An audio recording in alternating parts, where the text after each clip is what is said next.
Radio Pichincha avanzamos con más entrevistas. Saludamos a esta hora con Carlos Coronel, director de proyectos del CIES, que nos acompaña de manera telemática. ¿Cómo está, Carlos? Buenos días, bienvenido. Le saludamos Washington Yepes, quien le habla, Licenia Espinel. Anteayer conocimos cifras de la más reciente encuesta de perfiles de opinión que le da muy mala calificación al presidente de la República, a su vicepresidente, que está en peores condiciones incluso que el propio mandatario, a la Asamblea Nacional, que ya perdió el año de todas maneras, al alcalde de Quito y a la alcaldesa de Guayaquil, Cindy Viteri, que también ven bajas notas. Pero en el caso del presidente de la República, al parecer no logró aprovechar ese leve repunte en la aceptación de su gestión que tuvo el mes pasado después del paro nacional. Al parecer, usted nos explicará si es así o no, usted es el experto, no logró capitalizar ese pequeño repunte y ha vuelto a caer en una cifra del 17.32%, que apenas considera como buena su gestión. Más del 80% de la población, de acuerdo a al sondeo de perfiles de opinión, no cree en el presidente de la República y califica de mala su gestión. ¿Cómo entender estas cifras del presidente? Buenos días, bienvenido. Hola, licenciado Washington, un cordial saludo con todas las personas que tienen la gentileza de compartir este espacio. Bueno, se explica más o menos de manera sencilla, se explica por la realidad de gestión del gobierno nacional, ¿no? Digamos, en general, muy en general, muy de manera resumida, la construcción de estos indicadores en el imaginario ciudadano surge de al menos tres visiones. Primero, la identidad en este caso, del gobernante, del presidente Lasso y de su equipo de gobierno, en cuanto a sus atributos de imagen, ¿no? Me cae bien, me cae mal, le creo o no le creo. Primer elemento. El segundo elemento es el de certeza total, y allí creo que hay, sin duda, elementos que configuran un escenario más pesimista que optimista, concretamente servicios de salud, servicios viales, en general los servicios públicos, pero particularmente estos que son los que afectan directamente a la ciudadanía, y por supuesto una cuestión que no está directamente o completamente en las manos del Estado, pero que sí tiene que ver mucho, así como lo refería Carlos, mi tocayo, en la anterior entrevista, que es la economía. Con esos tres elementos puestos sobre la mesa y con una gestión que no logra generar certezas para la ciudadanía, sin duda el escenario es difícil para cada uno de los ecuatorianos y por lo tanto se expresa en ese indicador. Y un tercer elemento es ya la imagen como tal en términos de lo que comunica el gobierno. Y lo que comunica el gobierno, lamentablemente, tiende a ser, primero, impuntual en el sentido de la oportunidad que tiene que tener la comunicación gubernamental, y luego siempre está careciendo de certezas.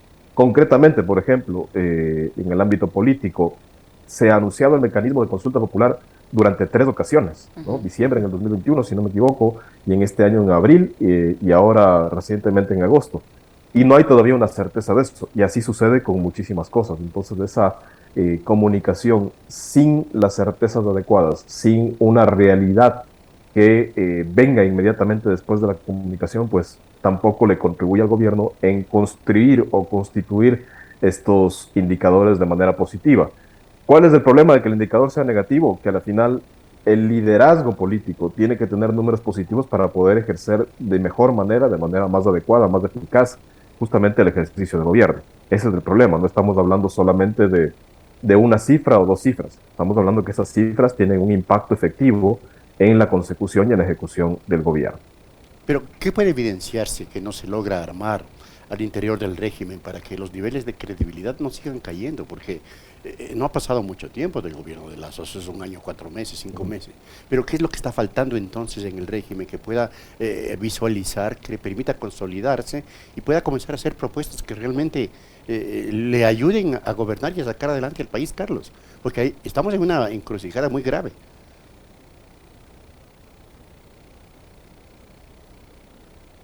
No sé qué pasó por ahí, ¿se nos fue el audio? Sí, le dejé de escuchar un momento.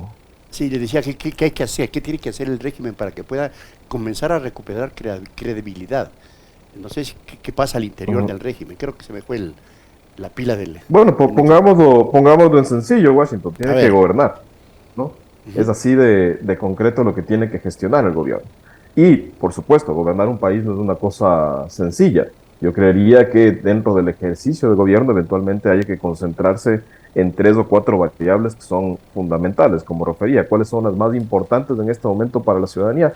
Primero, el problema de seguridad que vive a nivel nacional, ¿no? No se puede hablar de una ciudad o de una provincia que tenga mayor complejidad, que sí las hay, pero es ya un síntoma de alarma en todos los cantones del país. Y segundo, el tema económico, concentrarse en esos dos asuntos para gestionar alguna certeza del gobierno, que eso es, creo que el primer ejercicio es concentrarse al menos en unas cuestiones más puntuales para poder desde allí avanzar en una agenda gubernamental de certeza. Sin certezas no se puede comunicar absolutamente nada o absolutamente nada que sea sostenible, digamos, y que por supuesto le ayude nuevamente al gobierno después de 15, 16 meses de gestión en reactivar los puentes primero de diálogo con la ciudadanía y segundo, pues por supuesto su propia gestión política. ¿Qué pasa, Carlos, con el vicepresidente de la República que tiene una calificación, de acuerdo a esta encuesta que mencionamos, aún peor que el propio presidente de la República? Esto a pesar que a él, en una nueva fase del gobierno, se le encargó el tema sanitario, por ejemplo.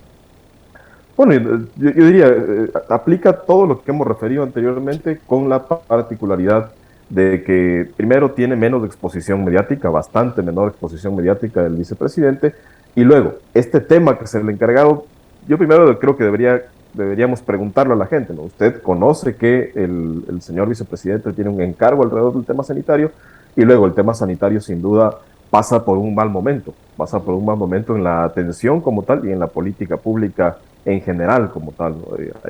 Hay temas que se le siguen pasando al Ecuador más estructurales en cuanto a la atención en salud, no solamente estos más de coyuntura que surgen y que son por supuesto muy complejos, como la falta de medicinas en los hospitales o la falta de insumos, ¿no? Que incluso impiden que la gente o postergan que la gente tenga que realizarse intervenciones quirúrgicas y demás. Ahora, un escenario complicado, porque digo yo, planteémonos en un escenario hipotético en el que se vea forzada una sucesión presidencial. Claro. Asumiría un vicepresidente que tiene una credibilidad o una aceptación de gestión, para ser más específicos, mucho más baja que el propio presidente. Sí, bueno, no, ese escenario implica otras condiciones, pero en todo caso, si es que es del escenario, y allí yo creo que hay que también tener claridad en este asunto, si es que ese es del escenario constitucional, pues hay que respetar el escenario constitucional y será una oportunidad, de ser el caso, para que esa figura vicepresidencial tenga también acciones nuevamente de certeza. Al final se trata de eso, de que se gobierne, perdonen que lo ponga tan prosaico. Sí, usted habla, Carlos, de certezas de parte del régimen, pero estas casi se tornan imposibles porque es evidente las contradicciones diarias que se evidencian en el propio equipo del gobierno nacional y en el cuerpo de asesores. Usted ha de haber oído que el ministro Carrillo, por ejemplo, dice una cosa sobre el tema seguridad y el presidente dice otra. El ministro de Finanzas señala un aspecto sobre determinados indicadores y el presidente dice otra. Es decir, hay un nivel de contradicción increíble en el propio equipo asesor. ¿Qué es lo que pasa? ¿Cómo descubrir? No sé si podamos ensayar algo que nos permita al menos lanzar una hipótesis de lo que está pasando al interior del propio régimen, porque no logre estructurarse y evidentemente no va a lograr nunca tener certezas. Diría que es un tema de liderazgo, bueno. Tenemos problemas con el audio de Carlos. No le escuchamos. Sí, ¿me escucha? Ahí estamos bien. Ahí le escuchamos, sí. Sí, sí, yo les decía, bueno, creo que es un problema de liderazgo al interior del gabinete. Ese liderazgo, sin duda, lo es con sus más o con sus menos el señor presidente. Lo que ocupa es retomar ese liderazgo, porque al final divergencias puede existir en cualquier cuerpo colegiado y es interés, necesidad y obligación de ese liderazgo poder administrarlas en este caso en función de una intencionalidad de gobierno, de un plan de gobierno y de la ejecución de ese plan. Pero bajo esas circunstancias, Carlos, para ir en el mismo tema, ¿está entonces en la legitimidad del régimen de convocar a una consulta con semejante estado de cosas? Nivel de credibilidad bajísimo, desorganización, falta de certezas, falta de comunicación. ¿Y por qué se va a arriesgar a llamar a una consulta popular, Carlos? Bueno, yo ahí creo que debemos conversar primero del mecanismo, ¿no? El mecanismo creo que en términos conceptuales siempre es válido, ¿no? Siempre es válido hacer una consulta a la ciudadanía para X y Z temas.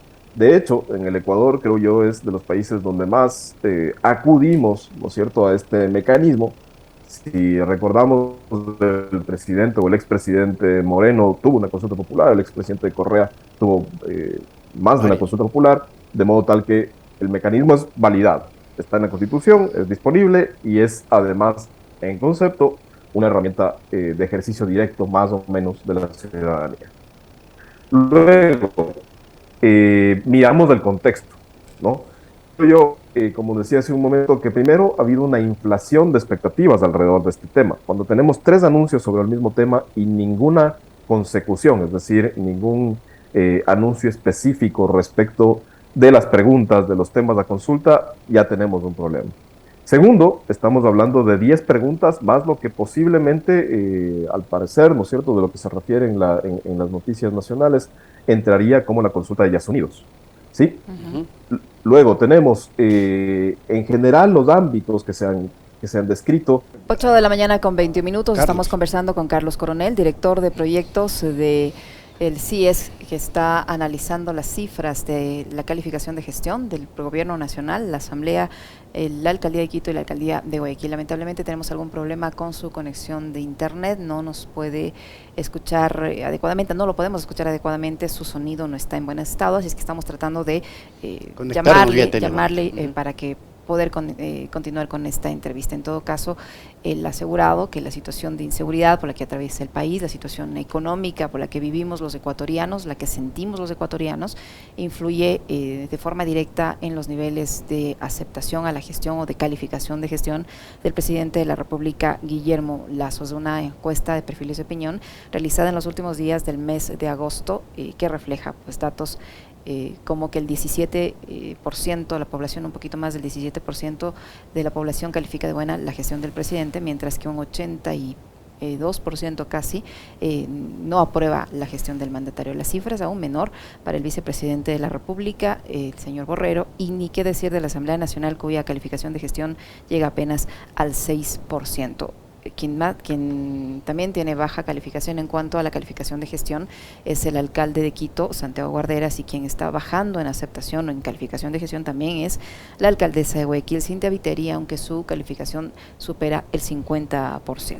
Es decir, todavía tiene mucho chance la alcaldesa. Estamos en este intento de conectarnos vía telefónica con Carlos Coronel para continuar este interesantísimo diálogo, ¿no? Porque una de las preguntas centrales que yo creo que nos hacemos todos los ecuatorianos, o la gran mayoría, es cómo con este nivel de credibilidad del régimen se va a arriesgar a hacer una consulta popular. ¿Qué es lo que va a contener esa consulta? O desde mi punto de vista, Liceña, ¿cómo se va a pretender manipular la consulta para lograr apoyos que luego le permita decir al régimen que ha recuperado, ¿no?, presencia en la ciudadanía? Todo es posible, creo yo. Todo es posible. Mira lo que pasó en Chile. Todos confiaban en que el resultado sea otro y finalmente fue un resultado adverso para quienes impulsaban esa nueva constitución y un resultado contundente además, contundente. ¿no? Todo es posible en política, así es que de aquí hasta que se convoque a la consulta, cualquier cosa puede ocurrir. Pero ¿qué nomás podemos tener tras muchas cosas ¿no? detrás, podremos tener muchas cortinas de humo, pero bueno, yo creo que cada ciudadano va a ser responsable sintiendo su realidad y en base a esa realidad, pues optar por responder o no a esa, por responder sí o no sí a esa consulta. El problema es no popular. dejarse manipular, ¿no? Porque ese es el grave peligro que corremos los ecuatorianos, porque ahora con el marketing, con el mercadeo, con el manejo político de las redes sociales, se torna peligroso, ¿no? Esta manipulación de la conciencia y la alienación política que se puede implementar para incidir en la decisión popular. Y además va a ser un desbarajuste. Votación de Estados Unidos, consulta popular 10 preguntas, alcaldes, prefectos, o 12, alcaldes, prefectos, juntas parroquiales, consejo de participación ciudadana. Bueno, ¿cuántas papeletas, por favor? Va a ser una confusión, pero absoluta. Pues sí, y eso es peligroso. Un trabajo interesante y eso va a ser muy para el día de las elecciones. Hay que destacar también que pese al cambio de autoridades, por ejemplo, en la Asamblea Nacional y la reanudación del trabajo en la legislatura después de lo que dejó la expresidenta Guadalupe Llori, ni así la Asamblea Nacional logra levantar cabeza y tiene una aprobación de apenas un 6%. Y eso también se explica en algunas de las decisiones que como Asamblea han tenido que tomar en los últimos meses, ¿no?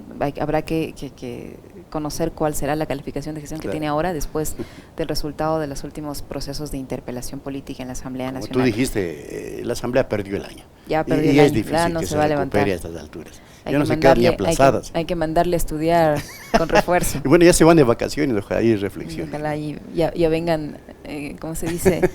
Recuperados, recuperados, aplicados. Aplicaditos, Esa es la exacto. palabra, aplicados. Aunque lo dudo, aunque lo dudo.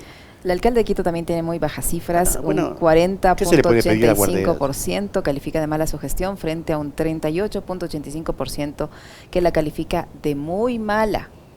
Si sumamos ese 40 más el 38%, estamos hablando de un 78%, y si suma esos porcentajes, 79%. Bueno, Que califica de mala la gestión, eso también debería despertar las pero el alertas. presidente le gana, ¿no? Claro, Tiene más no. del 83% de que les califica. Sí, pero el que le gana a todos es el vicepresidente. ¿Y por qué? Bueno, es que la Porque verdad, no, lo que ya decía dijo el Carlos, ¿no? señor Coronel No hay que exposición, no hay no se exposición, sabe en qué trabaja, no sabe se sabe qué qué hace. hace. Y si lo que hace está Y si bien es o que está hace mal, algo, ¿no? porque no Pues sabemos está- ahora algo, ¿no? Y no por se eso es que yo he comunica, en todo insistido, caso, no se Liceña, comunica. en que el equipo de comunicación del gobierno es pésimo. Alguien me decía, ¿no?, que al revés, tienen un buen equipo de comunicación porque maneja todo el aparato mediático, pero no se saben qué hacen los funcionarios, ocultan absolutamente todo, o se desdicen entre ellos y se torna esto un verdadero lío, ¿no? Un verdadero desbarajuste. Sí, Uno no sabe a qué atenerse realmente, ¿no? Claro, y luego se emiten comunicados diciendo que lo que se señala en los medios de comunicación no es así, no es preciso, etcétera, etcétera, un poco justificando esa falta de comunicación de la gestión que estén realizando los funcionarios públicos, si en efecto es así.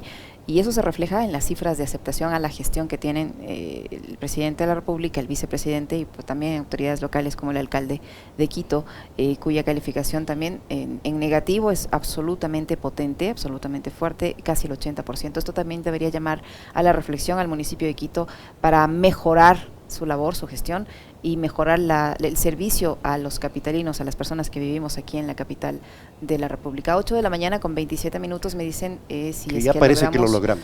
conectar nuevamente a nuestro invitado, a Carlos Coronel, que estaba explicándonos pormenorizadamente qué significan estas cifras. Bueno, Lo ya estamos tenemos con Carlos. Carlos, adelante. Sigamos con el análisis, ¿no?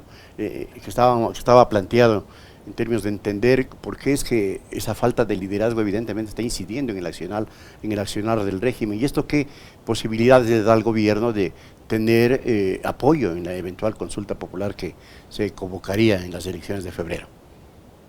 Bueno, muchas gracias. Ahí vamos de nuevo, excusan el inconveniente técnico.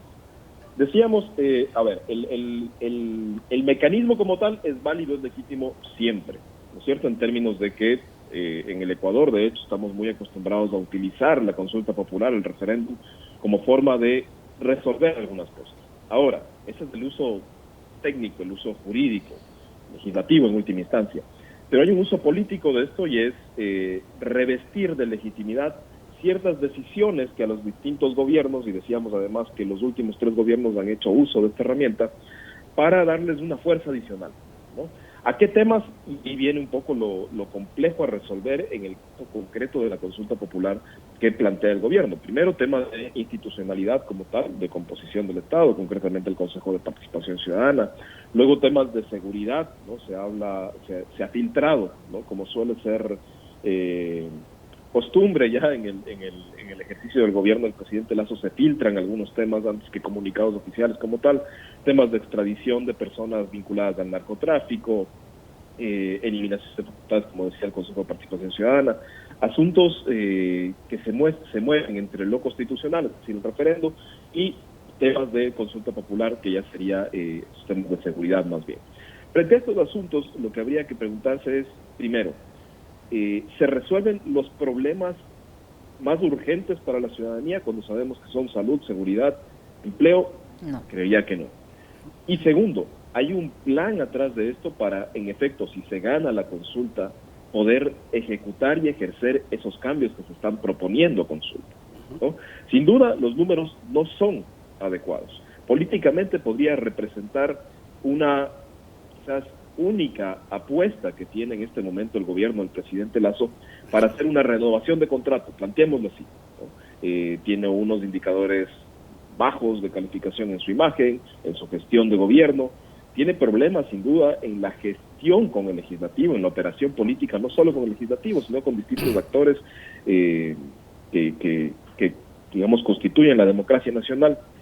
Prueba de eso fue el paro que pasamos, ¿no es cierto? Y ese debilitamiento del diálogo con los mismos actores representantes del paro nacional que hubo. Hay algo después de esa consulta popular que le permita, como decía, renovar este contrato al presidente Lasso.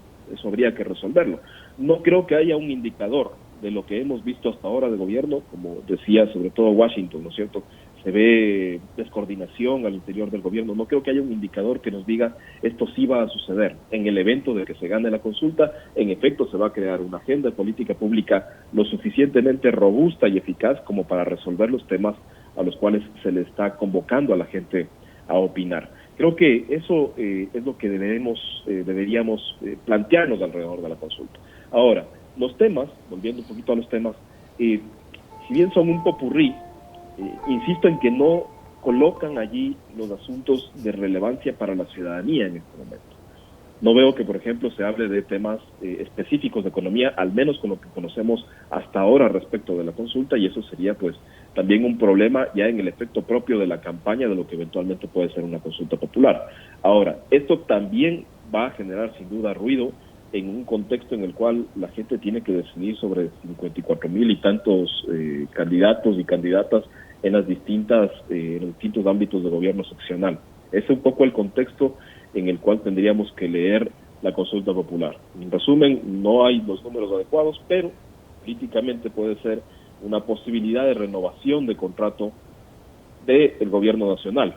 El asunto es ¿a qué costo? ¿A qué costo en términos no solo financieros de hacer la consulta como tal, que sería lo más prosaico, sino además en términos políticos y en términos de que qué pasa después de ganar o de perder esa consulta popular? De ganar, si es que hay un plan atrás de eso, ¿no es cierto?, para ejecutar esos cambios que se surgen a partir de esta consulta, o de perder, queda aún más debilitado el capital político del gobierno y con eso las posibilidades de relación que tiene con la ciudadanía y con los demás actores institucionales y políticos. Ahora, Carlos, puede ser que en esa consulta planteen las preguntas de tal manera que resulten obvias, que la ciudadanía o que la población no tenga más opción que responder sí, que sé yo, se me ocurre decir que si usted quiere más seguridad, todos vamos a decir que sí, queremos más seguridad, y se puede así disfrazar y si le obliga al ciudadano a votar por el sí, por la obviedad de las preguntas, ¿se puede estar engañando el gobierno creyendo que esa consulta le supone un respaldo? Yo creo que se puede estar engañando a sí mismo, ¿no? Asumir que la consulta popular, además, siendo objetivos, toda consulta popular se plantea de manera casi tautológica, ¿no?, para que no tenga justamente para que el sí represente casi un mecanismo plebiscitario de la ciudadanía frente al gobierno, ¿no?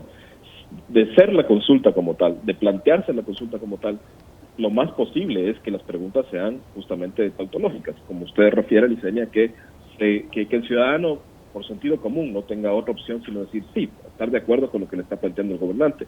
El tema es, después de esa pregunta, ¿qué existe? Y tal vez esa tenga que ser la dinámica más bien ciudadana y de los distintos operadores políticos, incluido el mismo gobierno, de explicar qué hay atrás de esa pregunta, ¿no es cierto? No solo en términos de qué significa o qué representa, sino qué viene después, cómo se ejecuta. Hablemos, por ejemplo, de, los temas de seguridad. ¿Usted está de acuerdo en tener más seguridad? Sí. Bueno, eso primero. ¿Qué de la consulta popular? ¿Qué de lo que se pregunte de la consulta popular sobre temas de seguridad no se ha podido hacer hasta ahora en estos 15, 16 meses a través de los mismos mecanismos de gobierno, ¿no? Que entiendo yo, hay la rectoría del gobierno y por lo tanto hay acciones que se pueden ejecutar.